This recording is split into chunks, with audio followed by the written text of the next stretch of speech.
And welcome to our first GLP telecoupled land systems working group webinar in 2026, and Happy New Year still to all of you. I'm very excited that today we will hear more and discuss about attempting connected conservation in a telecoupled world, opportunities and barriers to reshaping research and intervention. And for that, we have two speakers with us here today. We have Dr. Rachel Carmenta, who is a Tyndall Center lecturer in climate change and international development at the University of East Anglia. And we have Martina Borgo, who is a research associate at the Wyss Academy for Nature at the University of Bern in Switzerland, where I'm also based. And I'm hosting this webinar together with my co-coordinators of the working group. We have Johanna Köhnen here and also Maria José Ibarrola Rivas and two other colleagues who cannot join us today, unfortunately. But without further ado, I would like to jump into this topic and first give the word to Rachel, who will share some ideas on why we might need a more connected approach to conservation in this telecoupled world, because actually the main drivers of environmental destruction, they might not just be found in those local places where biodiversity thrives, but we probably have to look a bit further than that. So thanks, Rachel, for kicking us off. Thanks. Yes, hi everyone. I'll just go back to my presentation. Can you see that all right? Yes, that looks good. Great. So thank you for the invitation to join this seminar for the GLP group. It's really good to be here, and I'm looking forward to the discussion and ideas shared here today.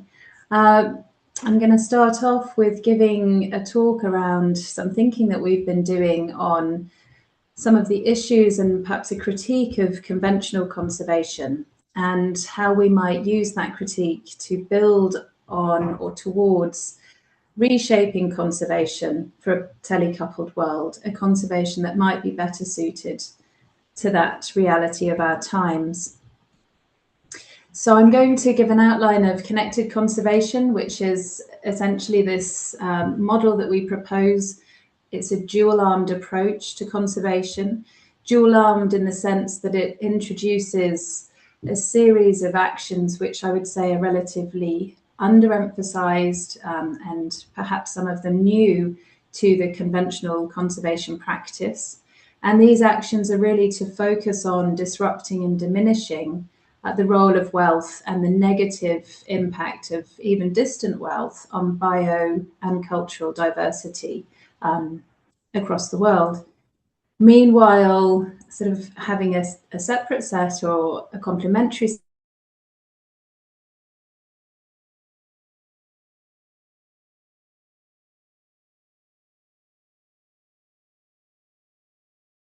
this model, this connected conservation model that we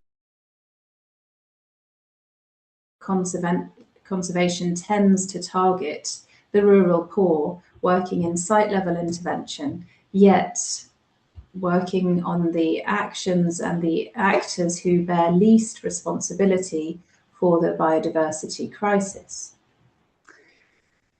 And so all of this work really was underwritten by a broader critique which came together from a series, of scholars from different disciplines working in conservation for a number of years, decades collectively. Really a frustration with this observation of the persistent sort of assumption that poverty is somehow a key factor in biodiversity loss.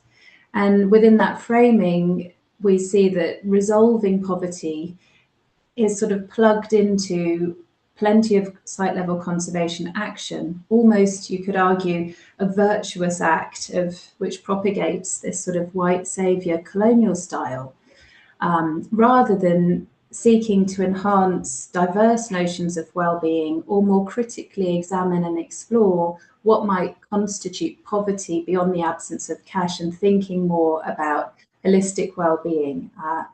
So just to mention that some of you in the room might find that difficult, might disagree, might think that actually we see in plenty of spaces that really there is no direct blame of the real report for biodiversity loss. We have seen a shift away from those narratives writ large, and I would agree, and I think all of us in the co-authors on that paper agree that there certainly has been a shift away from that simplistic blame framing at the high level, and we have seen far more recognition and appreciation of the role of Indigenous peoples and local communities around the world in delivering conservation.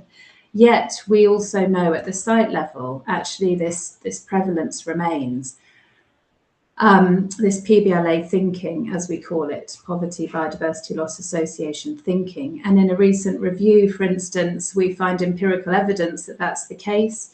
In this review by Emily Woodhouse and her colleagues, the most common logic found in conservation project documents was that poverty reduction is necessary because it will benefit conservation, since the poor are a threat to biodiversity. So it certainly is still a very common logic in practice at the site level. And we can also see evidence of that when we look at the sort of key instruments in the conservation toolkit.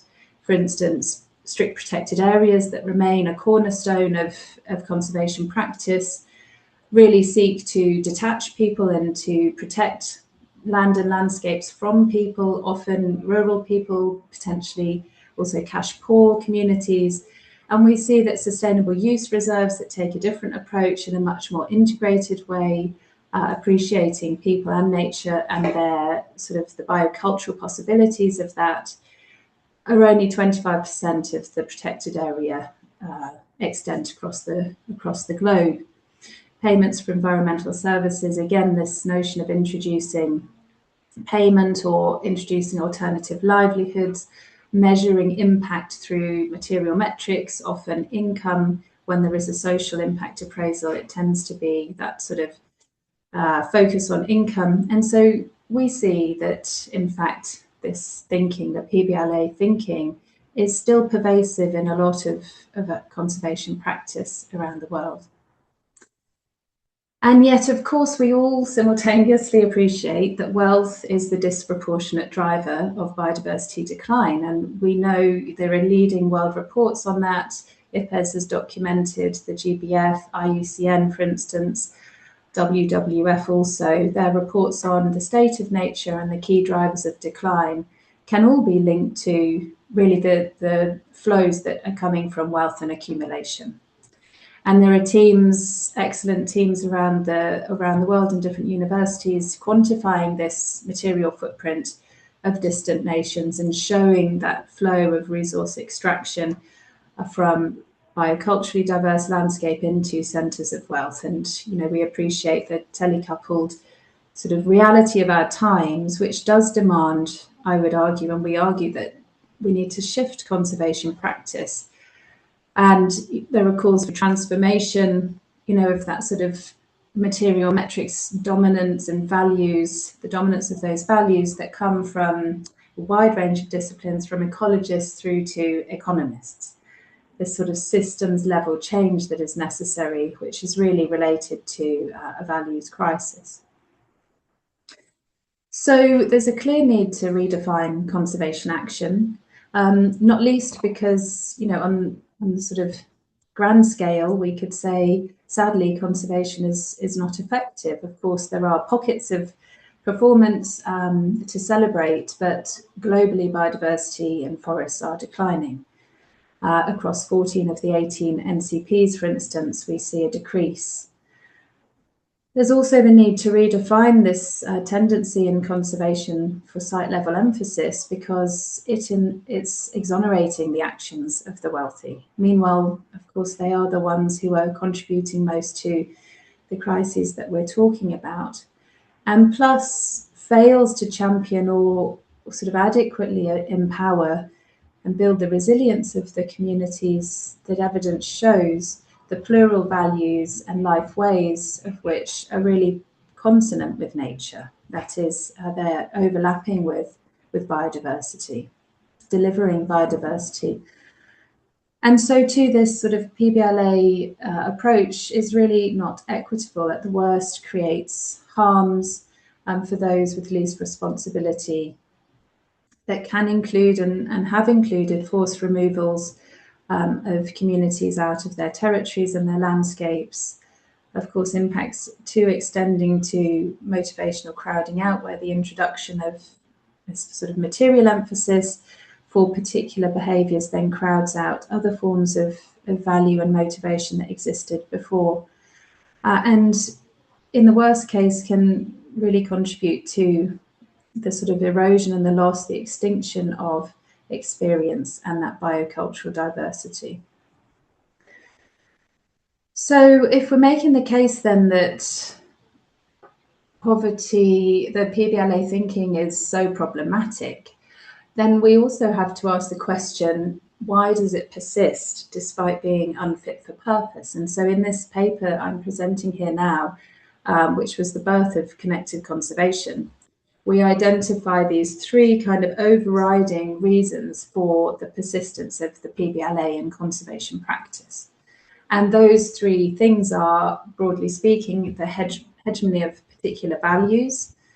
This idea that poverty, cash poverty, is undesirable because it's the absence of accumulation, and really we overlook the importance of other types of well-being constituents in that framing because of the hegemony of the material, which links in with disciplinary dominance, the legacies of sort of controversial theories like the environmental Kuznets curve, for instance, or tragedy of the commons, and the dominance of the quantitative sciences in a lot of conservation practice. Not to say that they're not important, but of course they want to focus on the tangible, and so that tends towards the material and leaves to the side those fuzzy or intangible values that might matter. And all of this is convenient because of course, conservation is responding to donors' demands, as one example, where win-win poverty reduction and conservation delivery are asked to be delivered together, and so therefore kind of influencing the design of interventions. And that paper goes into those key reasons in a lot more detail than I'm able to here, because I just wanted to leave that critique. We developed the critique and the PBLA paper, and then we were challenged with the question, well, what should conservation do instead? And that was a much harder question in many ways to answer, and it took a very diverse set of disciplines to come together and to sort of think collectively about answering that question. And one of the things that was essential to do in that endeavour was consider, well, if we're suggesting to reorientate conservation, then where are we proposing we reorient to? And that required us to determine and define what we call desired states, basically the goals of what this conservation model would be aiming for. And so we had two desired states in centres of wealth, which you see there on the left in purple: gratification over growth and accountable trade. And of course, in the paper, there's a lot more detail about what sort of comprises those desired states. And then in biocultural centres, the site level, which you see on the right, it was around autonomy and rights and knowledge and value diversity. And this connected conservation model also sort of identifies that if we're saying sort of distant wealth and accumulation are driving biodiversity loss, and I would say that's also biocultural diversity loss, we identify these three key flows through which that process is happening, one of which is unregulated international trade, and another is climate change, which has major impacts across, all systems. And then above all, I suppose, and sort of encapsulating the others in a way, is this one world development model in which progress is defined as never-ending growth in our capitalist economies. which works to homogenize biological and cultural diversity and has a lot of other impacts. Essentially, these three flows are, we suggest they're dominant, and yet they are debasing biodiversity. And on the other hand, oh, it's not actually progressing now. Seem to have a glitch on my presentation. Let me just see if I can resolve. Maybe if you stop sharing and start again. Okay.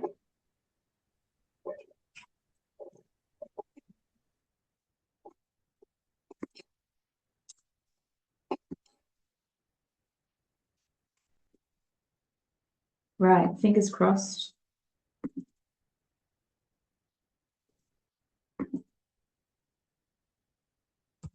Coming up. Yeah, so just to continue then, on the other hand... Sorry for a second, Rachel, you're still in the presenters mode, basically, or where we can see all your slides. Oh. Can you do it just before? Is that possible? If not, we can also go on with that. We see what's on the slides. Let me try repeating the steps.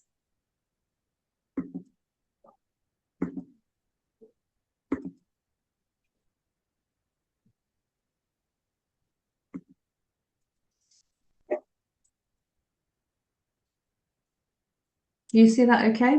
Yeah. Great. Perfect.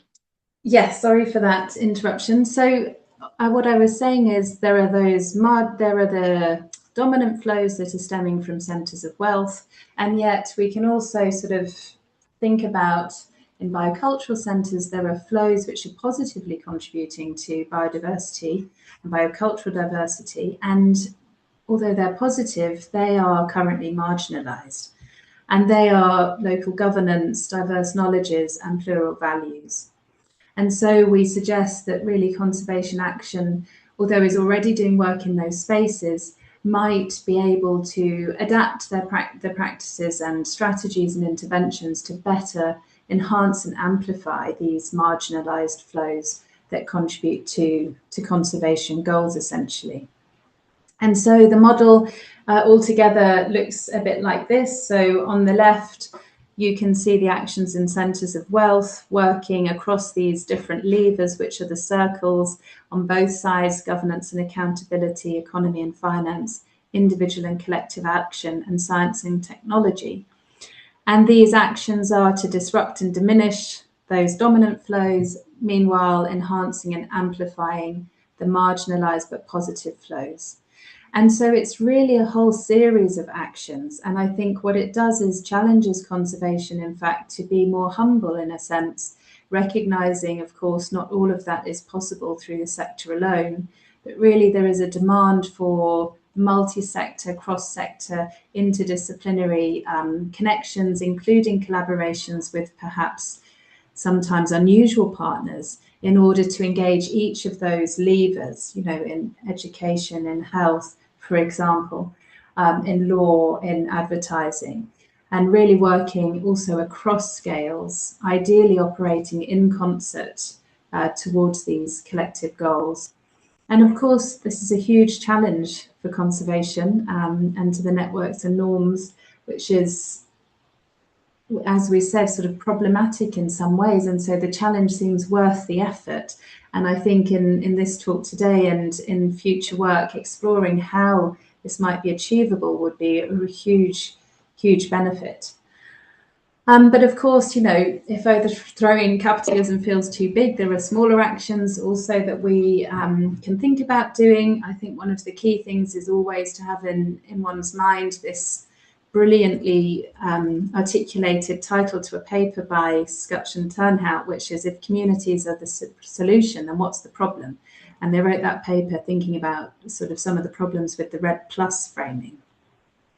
And to be mindful in our work that there's always this broader development paradigm and the political economy and the power relations which have to do with the outcomes that we're seeing at the site level. And these actions are connected to threat chains across scales. So I also think it's just so useful for us to mention in our talks when we're presenting any work that is site level based, that, you know, these, although this work is focusing on these actors, what's happening in this landscape is connected to the actions and the norms and the values and the consumption of distant actors. So just to sort of address that imbalance in framing can be, I think, useful and is really important. And these are just some sort of summary points, I guess, reimagining conservation action through this connected conservation model, essentially because there is an urgent need to move towards sustainable and just futures. Connected conservation has this goal of, or this kind of vision of conservation and diversity, which is bioculturally based, diverse notions of well-being and plural values kind of at the heart of that. It's free of colonial ideas and simplistic notions of poverty, and it's also focused on the actions and centres of wealth and the values that exist there, and hopefully could work on feedbacks and learning from biocultural centres to shift some of the hegemonies that exist externally. And so, of course, central to that then is the need for place-based and plural valuation of processes of environmental change and also conservation and restoration and climate-focused actions. The need really to engage with these fuzzy and intangible variables runs through this effort also. And so that's it from me. And I'm sorry it took a few minutes longer than planned because of that glitch. I'll stop sharing now. That's all right. Thanks so much, Rachel, for your excellent presentation. I'm sure there would be a lot of ideas for questions, comments, but I suggest to wait until the second presentation so we can take them all together. Unless someone has a quick question of understanding, clarification, of course, that's fine. You can just speak up, raise your hand, or also write in the chat.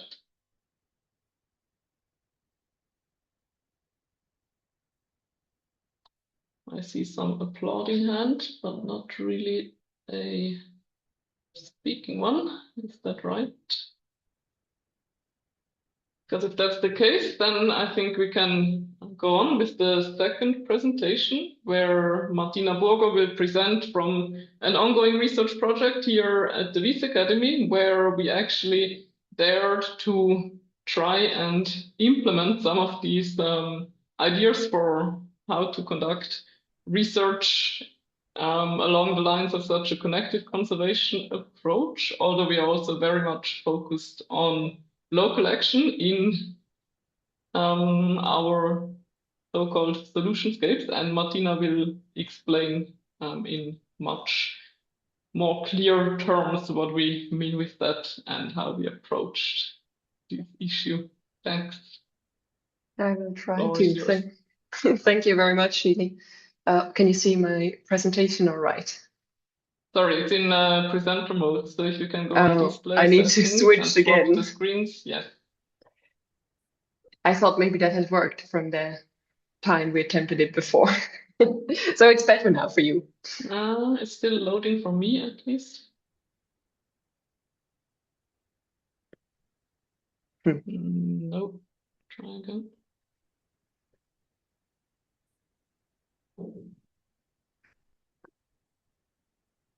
Maybe I'll have to reshare. Sorry for that as well. Yeah.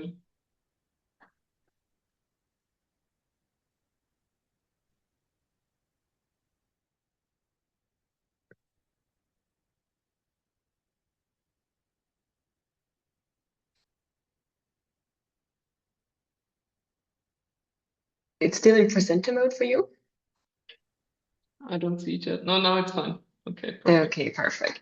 Sorry for that. Even despite your long experience, it's still somehow an issue. But yes, I would also like to thank you very much for giving me and us the opportunity to talk about our research and our approach today in front of this community. And I'm very much looking forward to hearing your thoughts on the topic in the discussion that will follow.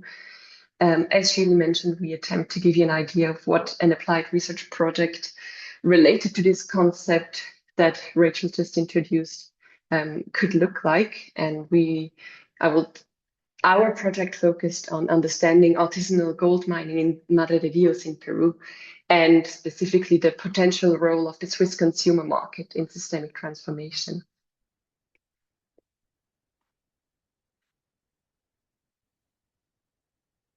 Now I can't switch. Maybe you have to click twice. Yeah.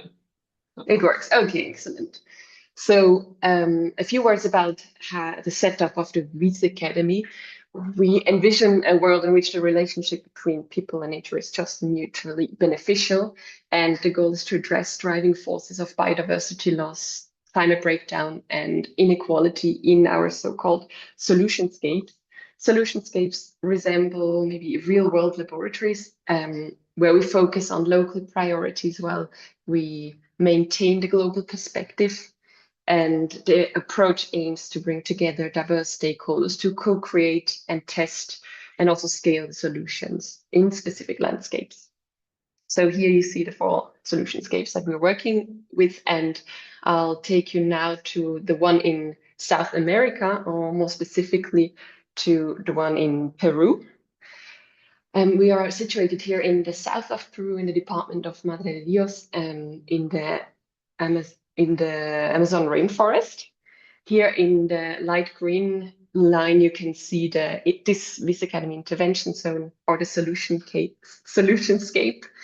And you can also see from that map that there's already a diverse land use types and land governance types as well. Madre de Dios is often referred to as the biodiversity capital of Peru. We can encounter protected areas, indigenous communities, forest concessions, among others, and also mining concessions here in pink. And the mining operations are depicted in blue. And the mining corridor, to which I will say a few more words in an instant, is delineated by the red line. And what you can encounter here is colluvial and open pit mining. That is the extraction of gold from the sediment that was deposited by river streams. And to date, there is not really a universally accepted definition of ASGM. Some define it as a formal or informal mining activity that with predominantly simplified forms of exploration, extraction, and processing. But in reality, ASGM is a collective term that can, for an activity that can take various forms, ranging from single persons using simple tools to larger operations too. And sometimes pictures say more than words, so I'll just show you these. And this is how you can imagine it. So ASGM shapes the landscape and the communities in Madre de Dios, and now we'll take a look at a few implications.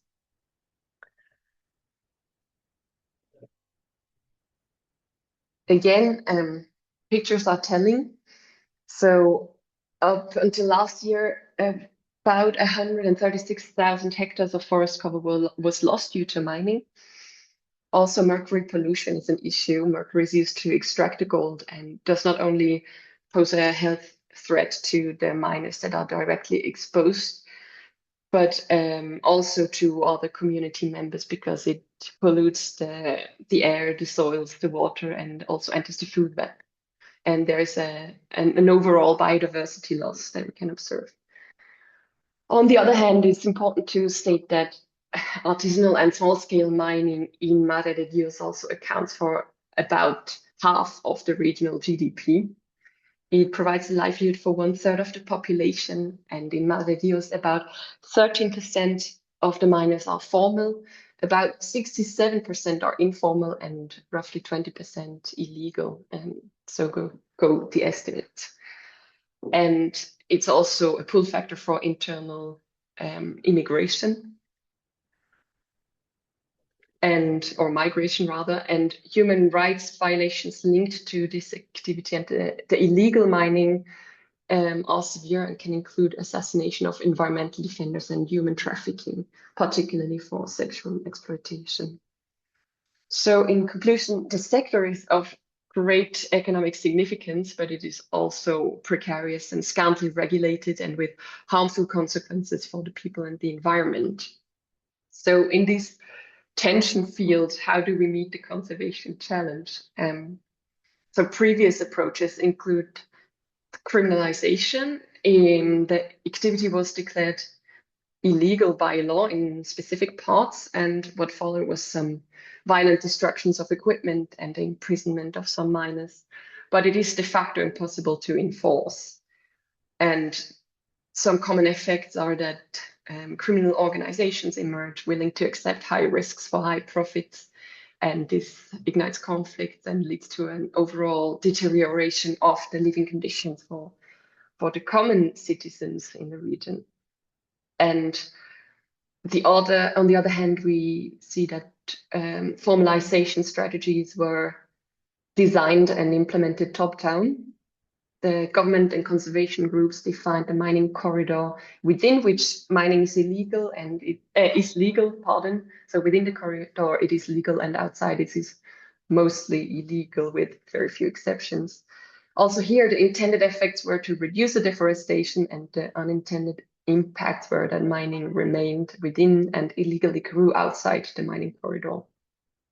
So we see that the burden is also here largely on the local population or the regional population, and that current approaches do not really deliver the desired outcomes.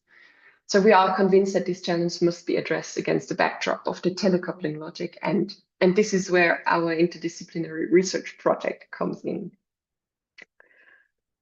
Our basic assumption is that ASGM will continue in Madre de Dios, but its organization can be improved to better protect the forest ecosystem and public health, and also to strengthen local governance. And for us, it is paramount that to not encourage the expansion into currently unmined forested areas. And what we mean when we say responsible ASGM is the following, or responsible gold, that extraction can be better structured, for example, limiting ASGM to dedicated areas and focus on reducing deforestation rates and promoting reforestation once the extraction ends, and also mercury-free practices or careful management of mercury and cyanide. And finally, there should be fair remuneration of miners adhering to these conditions. So our ambition is to flatten the curve of accelerated ecosystem degradation trends. Here, a glimpse on the research project. It's quite large and comprises non-research as well as research activities. We like to think of it as a bundle intervention to support mining communities on the path to greater sustainability. And we basically want to identify the barriers for a more responsible ASGM model. Today we will focus on the examination of the Swiss market with the goal, or we had to goal in this study or in this sub-project to explore the current situation of intermediary buyers of gold in Switzerland. So not the end consumers, but really the industries or companies that buy larger amounts of gold, and to identify potential leads.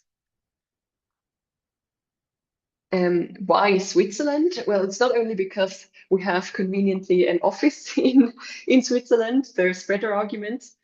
Switzerland is home to 4 of the world's largest refineries and plays a crucial role in global gold refining. So I came across this title or this publication by Le Monde from last year that I thought was quite telling. So what happens in refineries, it can be very roughly summarized that as value is added to a natural resource. And I'd like to show you a few figures for the year 2023 to illustrate that. So in 2023, 2,372 tons of gold were imported into Switzerland. That equals 28% of the total imports by value. And exports amounted to 1,564 tons at a much higher price, as you can easily spot. So this is the evidence, this price disparity is the evidence for this value creation or addition that is taking place in the refineries. And yeah, this is all just to say that Switzerland has long been a leading hub for international gold trade. So we thought it's an interesting avenue to study, and we set out to explore the Swiss market, and we try to find answers to this question. Are the framework conditions in Switzerland associated with the transnational gold value chain conducive to support the transformation toward more responsible ASM gold production, particularly in Amazonian regions? And to find these a few answers, we set out to conduct 8 semi-structured interviews, online and in person, between May and August in 2024. And additionally, we analyzed legal texts to better understand regulations that affect intermediary buyers. Our interview partners, we selected them based on their expert knowledge. They're all engaged in ESGM in one or the other way. And the final sample comprised 8 interviewees, including 6 industry stakeholders, that is 3 jewelers and watchmakers, 2 banks, and 1 refinery. And for additional contextualization, we also talked to 1 representative each from the Swiss Central Office for Precious Metals Control and the Swiss Better Gold Association, which is a business association. We adopted a thematic approach that allows to detect coherent narratives, and we also allowed for some topics or themes to come up during the interviews. So emergent, coding. Before I go into the findings on the Swiss intermediary buyers' attitude toward responsible ASM gold, I'd like to put a little disclaimer, basically, because we did only talk to a very specific subsample of this industry. And since they were all involved in ASM gold, in the topic already, we could expect an open and rather positive attitude, I would say. So it's not very surprising that we did encounter that. So in general, I would still say it's a good sign that there's a commendable shift from avoidance toward engagement. And some buyers invest a lot of time and money to establish an alternative gold value chain. And here it's probably, it's worth to say that they take on the costs. They do not delay them to their clients. So the costs is on the refiners and the brands. They are motivated by a mix of political pressure and ethical considerations, and they also look to diversify their gold supply. Sourcing in Madre de Dios or comparable regions is hardly deemed feasible, and that's related to just the perceived big scope of negative impacts, especially deforestation. And we could sense that reputational damage is really a major concern to these brands. Some of them would also feel the responsibility and view it as their responsibility to basically bridge the gap and raise awareness among their customers for the complex situation of small and artisanal gold miners. But they face several difficulties in trying to do so. Now to the factors that limit the intermediary buyer's willingness to engage. Well, here it would have been very interesting to talk also to those actors who are not engaged, but it was difficult to find some that were ready to participate in this research.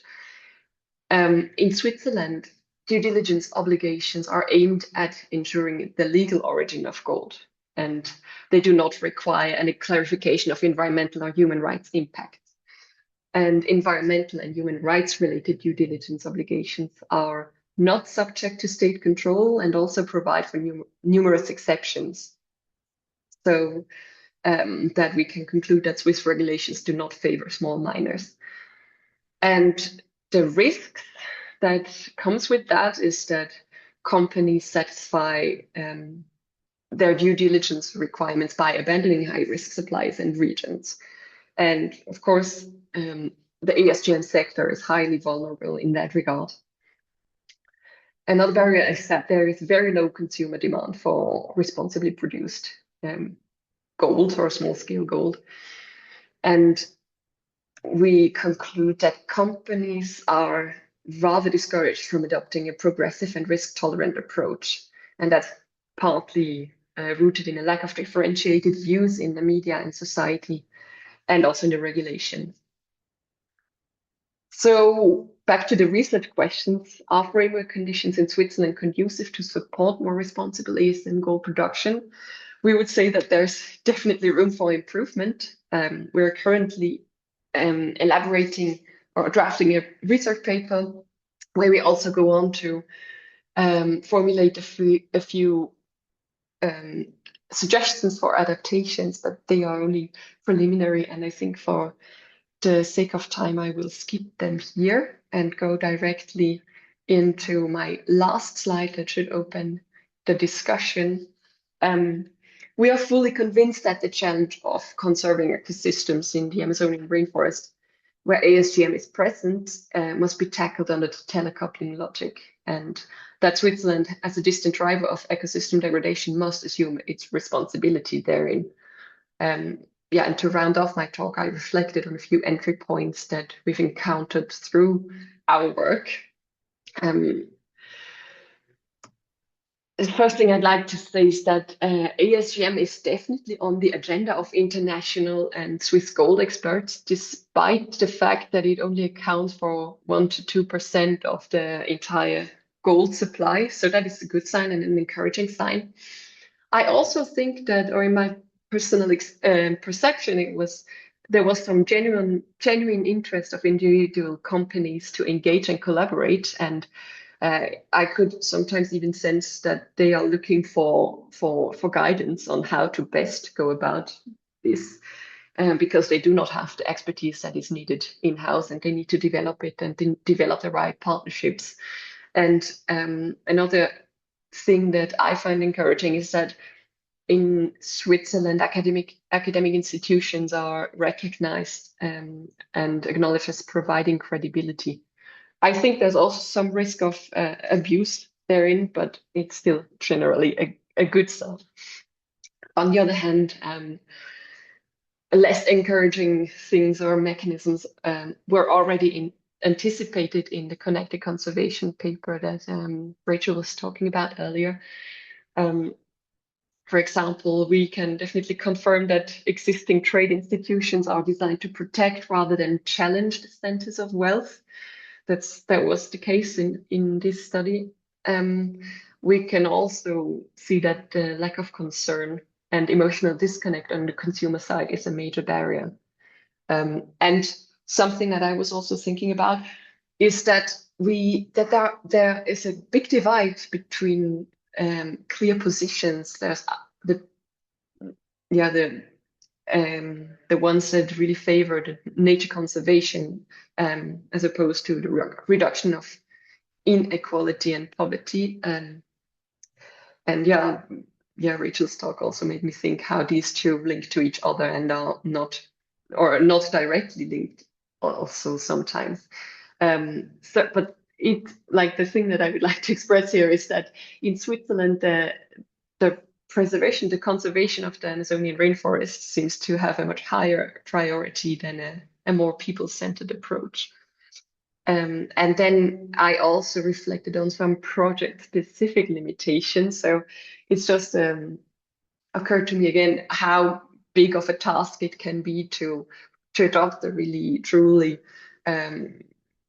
connected conservation approach and do justice to this approach in real life. And I think we definitely did not in all the areas live up to that expectation. For example, we do not tackle there's no intention to reduce the resource draining, but we, to some part, also worked with the systems that are in place currently. And in this regard, it's also really not unconstrained from colonial or post-colonial ideas. And neither climate change impacts were addressed. And with this, I am coming to the end of my talk, and I would really like to thank all of you for your attention. It is a gift, and if there's any questions, of course, please don't hesitate to raise them. I'll try my best to answer them. And else, I think I'm also looking to the hosts of the session, but I think we can move toward the discussion now. Thank you so much, Martina, for spending the time and sharing your exciting results with us. I think there is a lot of food for thought and maybe hopefully already some discussion now. So I'd invite for comments, questions.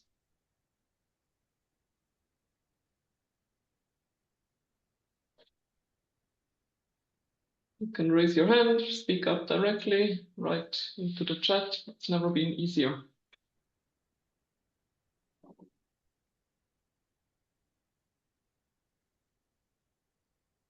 Yes, please, Eleanor. Can you speak up? Yeah, hopefully. Great. Hi, hello. Thank you both for super interesting talks. My name is Eleanor Moran-Thomas. I'm a lecturer at Bangor University in Wales. Used to be at UEA actually for my PhD, so alma mater. I was really interested in, I haven't actually come across your connected conservation framework before, Rachel, and I'm surprised for so much of my thinking overlaps with it. Perhaps I have slightly different networks of reading that I do. I was interested in knowing whether you've presented your work or discussed your work with people who work in the big conservation NGOs or at IPBES or these kinds of venues where the kind of traditional conversations around how conservation works, area-based targets, the relational value stuff that's coming through in IPBES. If you're involved in that, and particularly I was thinking about people like WCS and Conservation International, FFI, there's big WWF. Are you talking to them or are they interested? Or yeah, I'd love to hear more about that. Hi, Ellen. Thanks for the question, and nice to know there's a UEA link. So there has been a lot of interest in connected conservation from academia and also from some of the NGOs. WWF, for instance, have been in touch. And I believe there was some discussion around connected conservation at the point in which they were addressing their new strategy. But I also don't know a lot of the detail actually about that conversation, because I think whilst it's attractive, it's also a huge challenge to really embrace connected conservation. And actually, I'm here in the David Attenborough building now for a restoration sort of dialogue around human well-being, and so I did kick off yesterday with a presentation on connected conservation, and there are some of the big NGOs here. So I think those conversations need to be ongoing, and that's something I'm interested in pursuing, obviously. I think what would be a really great next step for connected conservation is to make it slightly more tangible, not only through those conversations and seeing if there are pathways to implement or embed some of those ideas in the big NGOs, but also through applications, as we've just heard, trying to apply that concept and mapping out what it might entail for a particular conservation challenge, and appreciating the complexity of that, but also in so doing, demystifying a bit, through a worked example of what it might look like. I think that would be a really useful next step. So I hope I answered your question and also added on something else. Cheers. Thank you. Yeah, you did. That's really interesting. Thanks. I didn't know if you are linked into the IPBES, the plenary happening soon, and whether you might be able to connect with folks there. Yeah, no, that is a great idea. I know it's happening up in Manchester, and yeah, no, thanks. That is a really, really good idea. Thanks a lot. Are there more questions, comments, ideas? Or does anyone have an example of trying out such a research or intervention approach?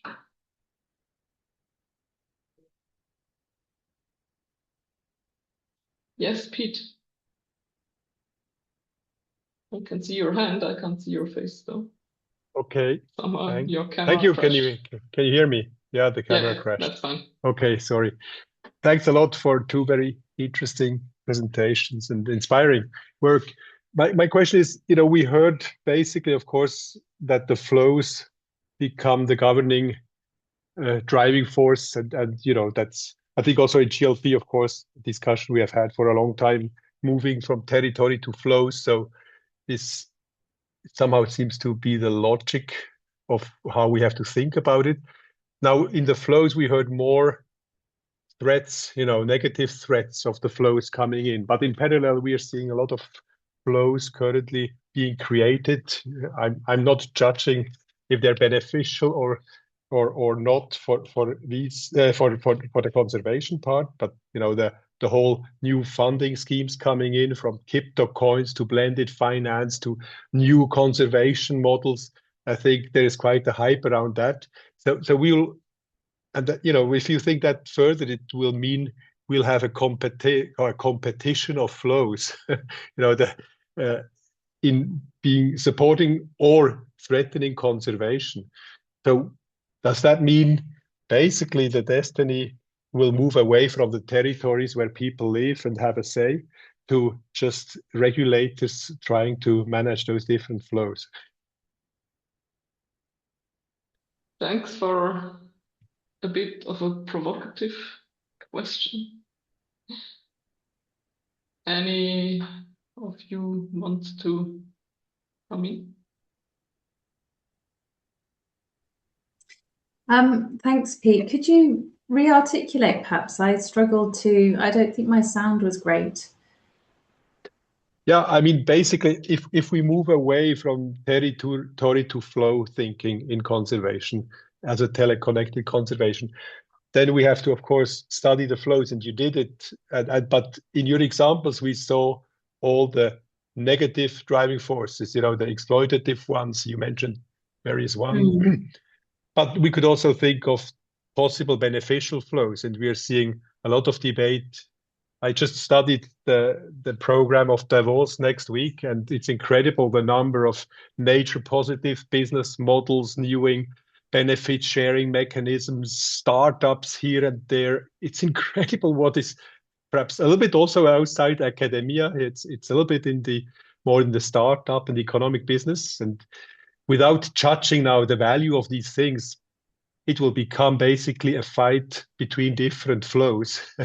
But by consequence, it also means that the debate is moving away from the very territories that we would like to somehow support, and it will be another disconnect of the directly affected people and the people who live in there.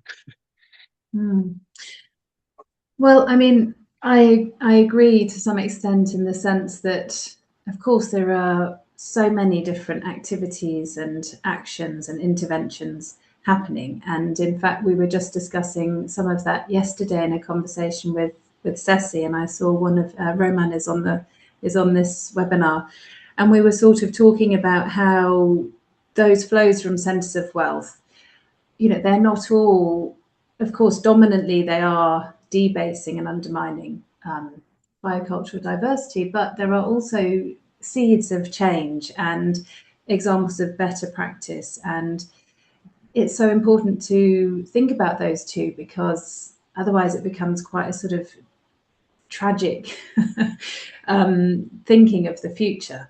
And of course, it's not only the case, I suppose, to enhance and amplify the positive flows from biocultural centres, but also those seeds of better practice that are coming from distant geographies too. And I think in the paper we outline a whole number of possibilities in terms of also thinking about shifting, for instance, norms, shifting ideas around what's progress, different strategies and possibilities for inviting citizens in centres of wealth to make better choices in terms of their consumption and their lifestyles. And so I think there's a whole plethora of possibility. And it's true then what you say, is that just making things so noisy, and in fact there's kind of push-pull trade-off in competition. And I suppose to some extent that's inevitable because, you know, there's just a lot of noise and the world is heavily interconnected. So it's a complex system. And I think actually embracing that complexity is important because it exists. Thank you, Rachel. There's time for one last intervention.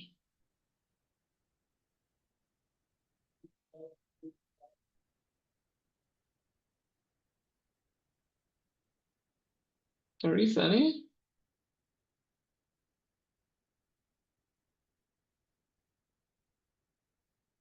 That doesn't seem to be the case. Is there any question from you, Rachel, to Martina, or vice versa? Well, I was interested actually. I mean, I thought it was a great presentation and really detailed. Thank you for that. I perhaps you did mention it and I missed it, but I was curious about pricing and whether or not you've looked at how the provision of sort of more sustainably sourced gold might be more or less, you know, acceptable depending on pricing, and what are the price implications of that shift. Is that something that you looked at? Yeah, I talked. I didn't go into this because I anyway talked too much, I think. But so the way I understand your question a bit, or how I interpret it so that I can answer it maybe, is whether consumers are ready to pay more for responsible gold. Okay. And so far from what we've heard from those that are currently offering these products to the Swiss citizens, they say their consumers are not ready to pay more. They are really, there's a big focus on, I mean, of course, in the financial sector, you have basically the price that is the most high prioritized decision criterion for whether or not you're buying. And even in other sectors, they're not even daring to delay the costs, maybe in very small avenues like wedding bands. I think that's quite common, but it's really on a small scale so far. And it's a good question because I think in order to be sustainable, eventually all the actors along the value chain need to benefit from that. Otherwise, it will not persist. Yeah. Yeah, I would also have many questions for you, Rachel, especially, yeah, I'd be super interested in here seeing more work to how concretely the connected conservation approach can be yeah, implemented, as this is what we are looking for and have encountered some, yeah, challenges along the way. There's actually one more question in the chat. Yeah. Sorry, Martina, because we are ending. But I would like to allow for this last question. I'll read it out. Whether, as buyers highlighted, emotional disconnect from consumers, to what extent could suppliers' actions influence, shape this, the emotional disconnect? Do you have any quick answer to that? The supplier's action, so I'm not quite sure, do you mean the miners in this case, or is it more the buyers? Not sure. You can think about any. Hi, hear me? Hi, I was just referring to like the often cited idea that kind of consumers aren't ready or don't care, and to what extent it's perhaps in the power of I said suppliers, but maybe retailers to shape those buyers' understanding and opinions around these things. Yeah, absolutely. So first, I would like to say that that is my. I basically share here what we've heard from the buyers, but it's not really a scientifically proven fact that there's no willingness from the buyers yet. I think that study is still to be made, and then absolutely, I think there definitely room to maneuver for the buyers to influence their customers, especially also in the financial sector where people have the responsibility to offer different products, also more sustainable products. And another thing that comes to my mind when we speak about this is that very often in this high luxury goods sector, people expect also perfect products when they pay a high price for such a service or product. So they do not want to be confronted with more with the worst sides of this product. They don't want to be.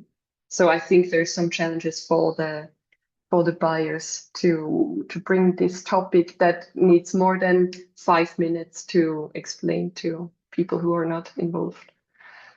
Yeah. Thanks so much, Martina and Rachel. We have reached the end of this webinar, and I'm very happy that so many showed up and stayed until the very end. And I'm looking forward to continue these discussions in maybe future webinars. So please, anyone, if you have ideas for what we should focus on in such future webinars, reach out to us. We are always open and happy to accommodate ideas and findings from this wider research community. And I would just like to thank the presenters very much for having prepared so well and shared with us their idea. And with that, I'm wishing you all a very nice day after.